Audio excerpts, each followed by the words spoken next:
Wow, it's nice out today. It's going on 9 o'clock, May 29th, 2022, and the birds are going crazy. And the yard is looking good. The dandelions are coming up, but I did spread some of that Scott's turf. What is it called? It kills dandelions and turf builder, that's what it is. It's working pretty good. I mean, they're still dandelions, but you can tell that they're dying off. You can tell that they're not healthy.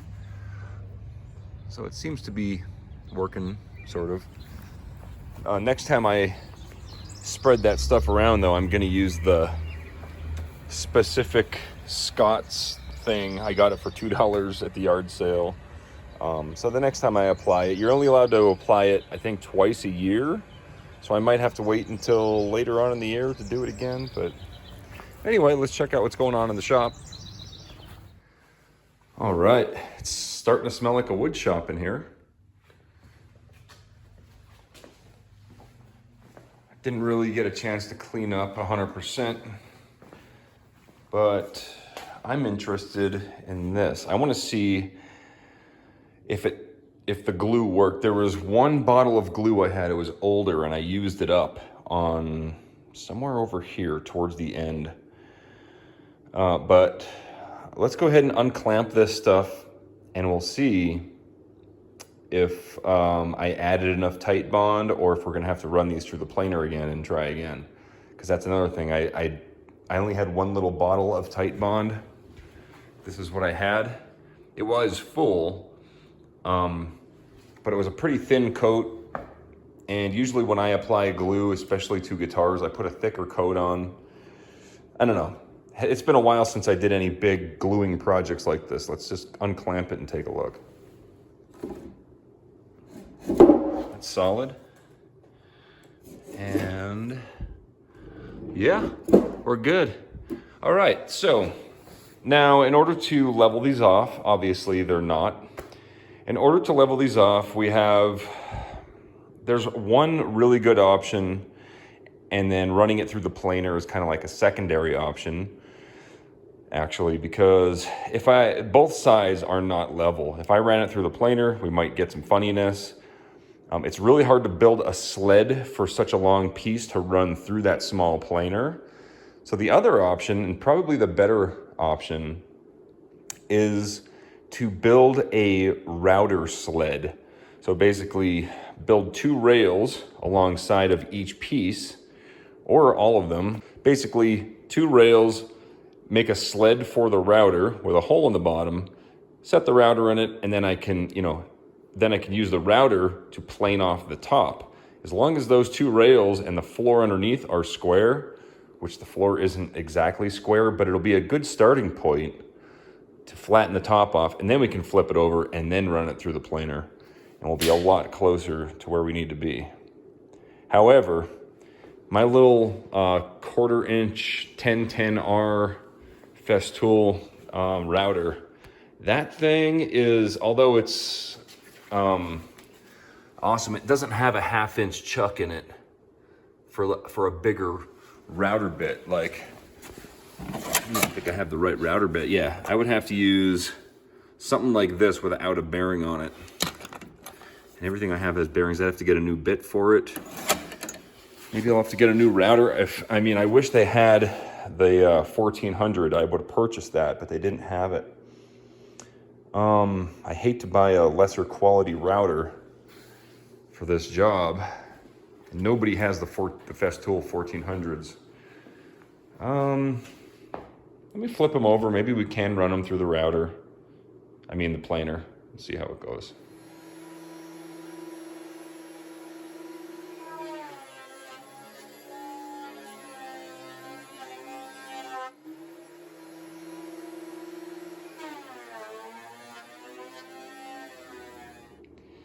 All right, not too bad. The planer actually works pretty well. So let's see what we got over here. So this is only the second board that I'm running. I still have the third one to go. If we look at the top here, we've got a really nice workspace here. I'm totally happy with that. There are a few knots and inclusions and stuff, but nothing we can't fix later on. The thing is, now I gotta make sure that all 3 pieces are the same thickness, right? So here we started at 3.5. We're down to 3.25. And we still have the other side to do. So even if we go down to 3 inches thick, that's really, I mean, that's more than enough. And yeah, man, let's just keep making sawdust. Plenty of it. All right, there it is.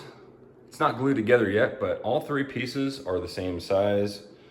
And that's gonna make a nice, fat, sturdy, indestructible workbench top.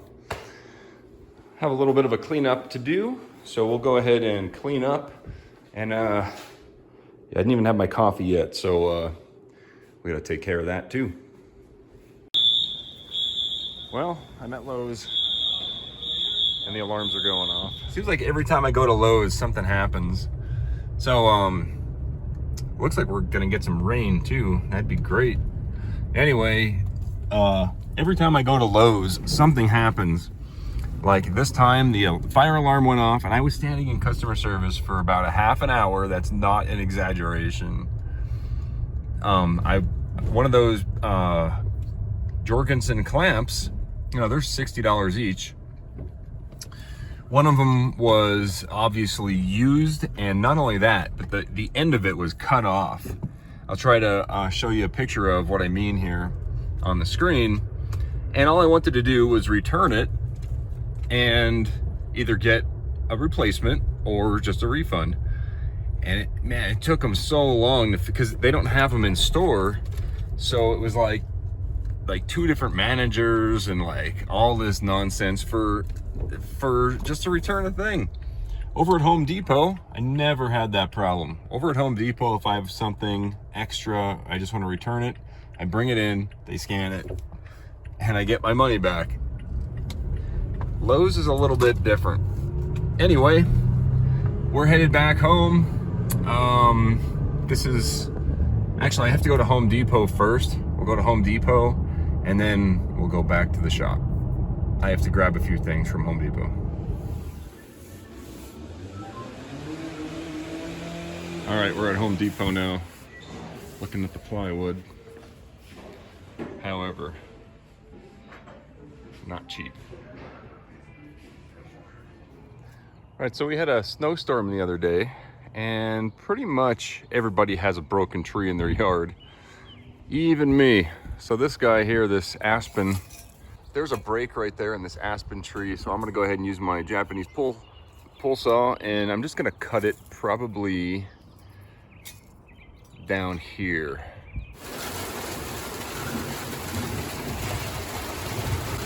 Take all the rain we can get. All right, I just checked the weather report. It did say half-inch hail, so we're gonna have to move a few things around. So this shop is designed to have everything kind of moved out of the way and have 2 vehicles, both of our vehicles moved in here, specifically for situations like this. So let's clean up a little bit as far as moving stuff out of the way. We'll get both vehicles in here, at least partially. I think I'll be able to get my truck in over here and then she can pull her car straight in. All right, we got the truck in, and I could probably pull this forward a little bit, but I couldn't get out of the vehicle, so the trunk is still hanging out. So I just put a couple pieces of foam there to protect the trunk. There is some hail, little tiny bits of hail, but nothing crazy yet. But we'll ride the storm out and see what happens. Welcome to Colorado. So I'm gonna measure these out where I need to cut them, and then we can they're still small enough that we can cut them over here on the chop saw. At least I think so. Oh yeah, this Milwaukee chop saw here just blasts right through that. That's 6 2x4s. Nice clean cut too. All right, we've got all three pieces exactly the same dimensions. Now we're gonna go ahead and we're gonna glue them together. I did read some of your guys' comments as far as making them able to come apart and all that, which is kind of a cool idea too. However, I want it to be 100% solid chunk. One thing I was possibly gonna do, but I can't find it anywhere. I didn't check these two boxes yet. It might be there. I'm looking for some really thin black veneer. And I was gonna put a veneer, or maybe two veneers, maybe a black and a red inside there, just to make like two stringers, like a giant guitar neck. I cannot find, I mean, I have some pieces of mahogany, but my sander isn't working, so I couldn't, and my bandsaw is not going, so I can't really resaw it and sand it and put that in there. I mean, I understand they're too short too, but I could definitely double it or triple it if I needed to and get it in there. Like a mahogany stripe would be cool. But I thought I had some black veneers. And if I could find it, what do we have here? Sanders, shop books. I know it's not in that one. That's finishing and stuff. I'll search around a little bit more. And if I can find some nice black or purple heart veneers, we'll throw them in there. Here's that piece for that handle over here that I JB welded together. All right, well, the JB weld held up almost until I had this thing completely tightened. It was actually tighter than snug, and then I just wanted to give it one more crank, and yeah, the JB weld did not hold. So we're gonna have to find a replacement for this. If anybody knows where I can get something like this, definitely let me know, and I will research it. This is a Taiwanese, part from the early 90s. It's completely obsolete, but I'm sure there's other machine handles that are similar, or if you know where I can buy a machine handle, yeah, I'll buy one. I'll just order it, because I have no idea where to go. I know Home Depot doesn't have stuff like this. I also can't find my veneers. They must have been stolen. I don't remember seeing them when I was moving, and they were basically big bundles of the different veneers I had. They were no longer than these boxes because they fit into the boxes. I had black dyed maple, I had wenge, and I had purple heart veneers. So I'll have to buy more of them. I had a ton of it too. It was like a bundle like that thick, and each one was, very thin. So like less than a 16th. But doesn't matter. I've got these marked to where we're gonna line them up. We'll glue these together, and then tomorrow we can sand it flat, and we'll have a workbench top, and then we can start constructing the workbench itself. I've got 4x4s. It's gonna be a beast of a workbench, and it's gonna be right here. All right, we got her clamped up. It'll be ready to do the final sanding. Actually, I'm gonna have to use the hand plane on the top. There's a few spots here. It's actually pretty bad right there. I did clamp the ends to keep those even as possible. But in the center, they decided to move a little bit. No problem, we can fix that with a hand plane. And I gotta let this dry overnight. And it's Sunday, and it's only 3 o'clock, but I'm gonna call it early today. I hope everybody enjoyed today's video. If you did, let me know in the comments. Let me know about that machine handle part. It's gonna fit in thin metal like this. All right, and that's all I got for today. Thanks for watching. See you tomorrow.